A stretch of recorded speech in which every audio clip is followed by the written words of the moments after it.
There are few stories more squalid than in the world of entertainment than those that emerge from the cutting room floor. I remember the trailer for Queengate, which also comes from Stephen Lambert, and that in itself was squalid, where the Queen was walking away from a photo shoot and was complaining about having to get dressed up again, and in the end, the the agreement was that this was edited out of order, and that the actual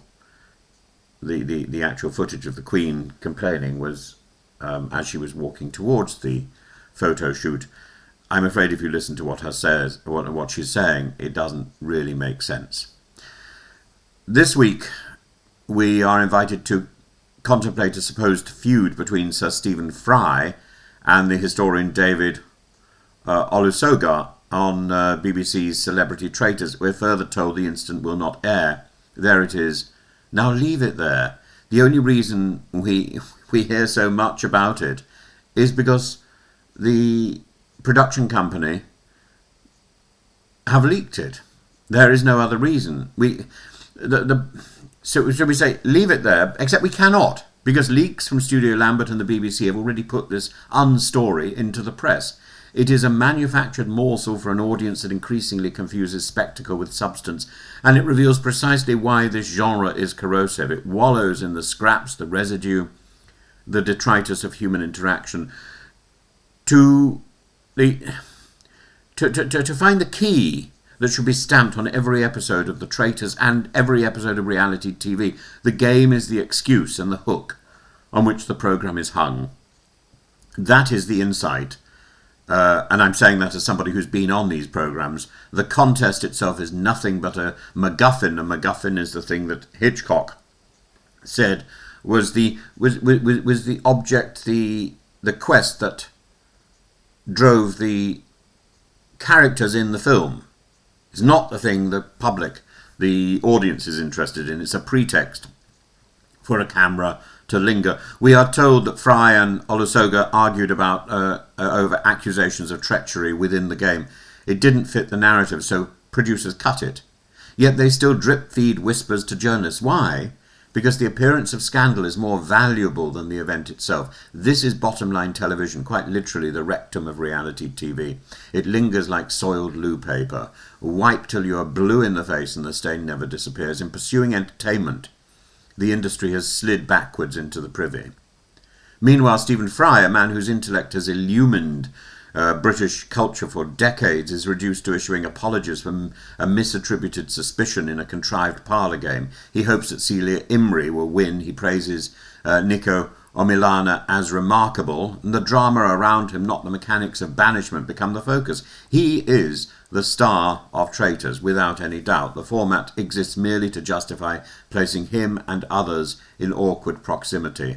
And there lies the real point. Reality TV is not about reality, it's about distortion, masquerading as authenticity. It encourages people to mistake the hook for the fish, the frame for the painting, and viewers talk endlessly about strategy, betrayal, murder and twists. They say it's the best episode ever. They panic about how to eat or sleep until the next instalment.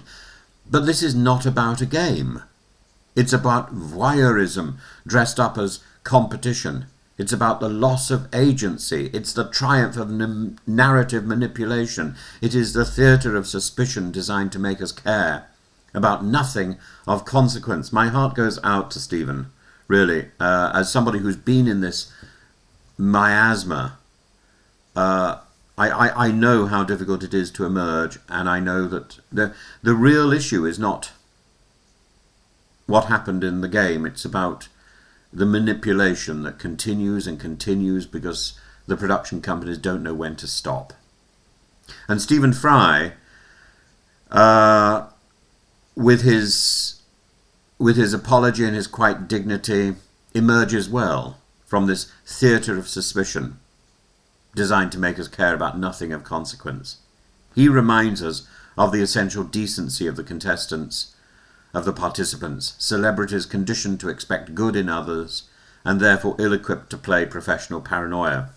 Their downfall is their optimism. How tragic, how very British that trusting people becomes a television error. I'm not surprised at all that the faithfuls have been unable to identify and expose a single traitor.